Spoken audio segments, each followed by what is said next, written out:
E o Congresso Nacional vive um dia de ressaca depois da sessão de ontem na Câmara, que durou mais de 12 horas e que rejeitou o prosseguimento da denúncia contra o presidente Michel Temer e os ministros Moreira Franco e Eliseu Padilha. Temer foi denunciado por obstrução à justiça e por formar uma organização criminosa com os ministros. Sobre esse dia seguinte, então, a gente conversa agora com a repórter Marina Franceschini. Boa tarde para você, Marina. Conta para a gente como é que a votação de ontem repercute hoje no Congresso. O clima está mais lento aí, como é que está?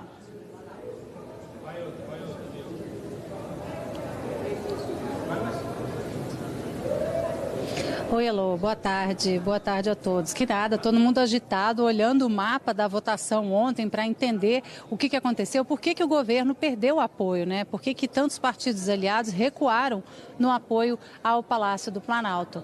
Então tem, por exemplo, esses 12 votos a menos, vieram de partidos como o próprio PMDB, o Democratas, o PSDB, que também recuou no apoio, o Centrão, que é aquele grupo de partidos de médio porte, que também tirou um pouco do apoio ao presidente Michel Temer. Então, hoje, todo mundo fazendo essa análise. O que aconteceu? E a gente ouviu várias versões aqui, né?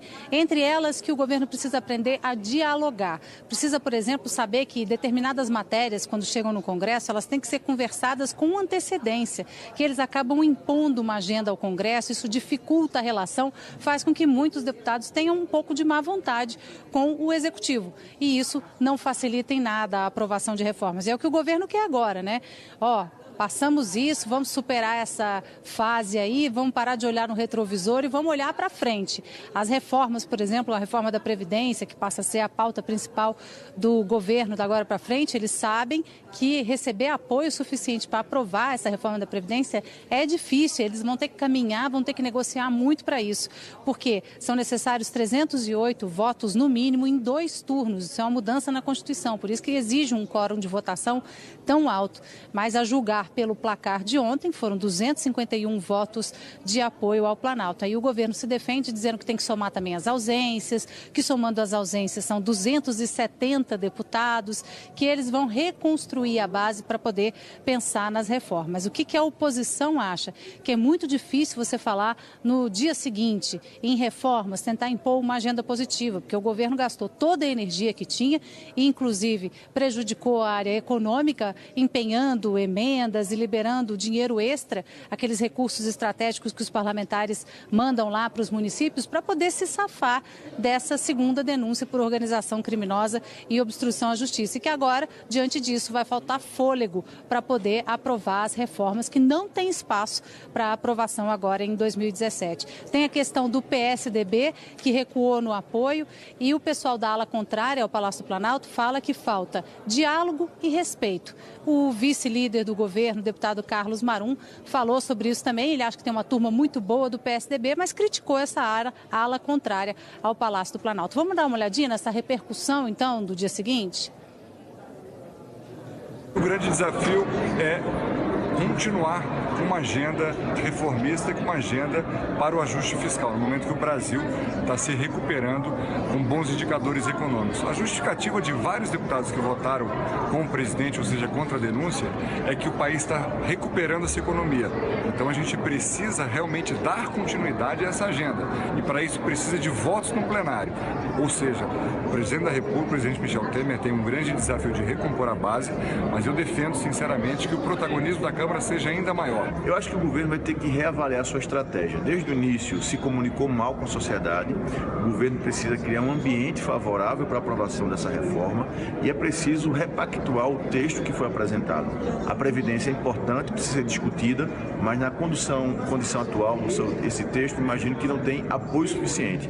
Por isso eu defendo que o governo renegocie o texto para conquistar apoios aqui na Câmara.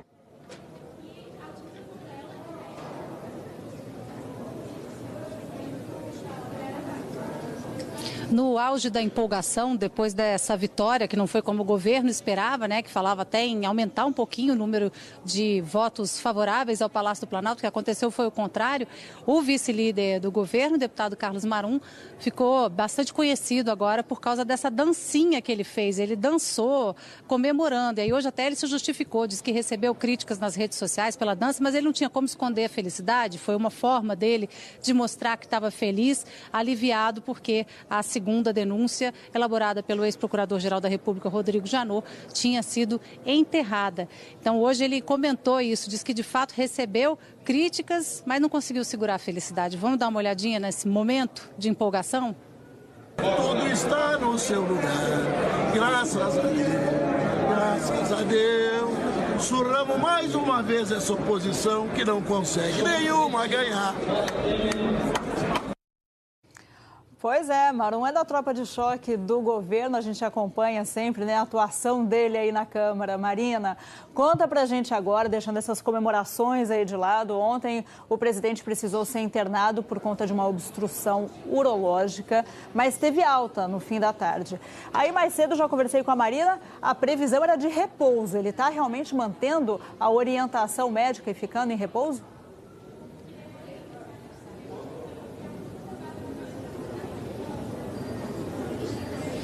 O outro vice-líder do governo, o deputado Darcísio Peroni, disse hoje que duvida, que ele deve estar lendo, deve estar estudando, deve estar telefonando, né, trabalhando em casa. Mas a recomendação médica é que ele faça repouso sim.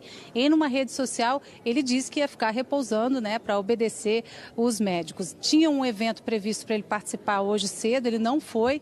O ministro Eliseu Padilha, que também se livrou da denúncia, foi, inclusive, comentou essa vitória do governo, né, que conseguiu derrubar na votação de ontem a segunda denúncia, disse que acha que a base é maior, porque tem que somar os ausentes, daí 270 deputados, mas o presidente Temer, então, ontem, ele ficou internado durante 7 horas, ele fez um procedimento para normalizar o fluxo de urina, ele teve um desconforto ao urinar, mas já está bem, só que sob repouso, pelo menos assim, sem sair de casa, sem fazer, ele já está, inclusive, no palácio, acabo de receber essa informação, ou seja, não deve estar seguindo 100% a recomendação médica de repouso, mas tinha dito que ia ficar descansando.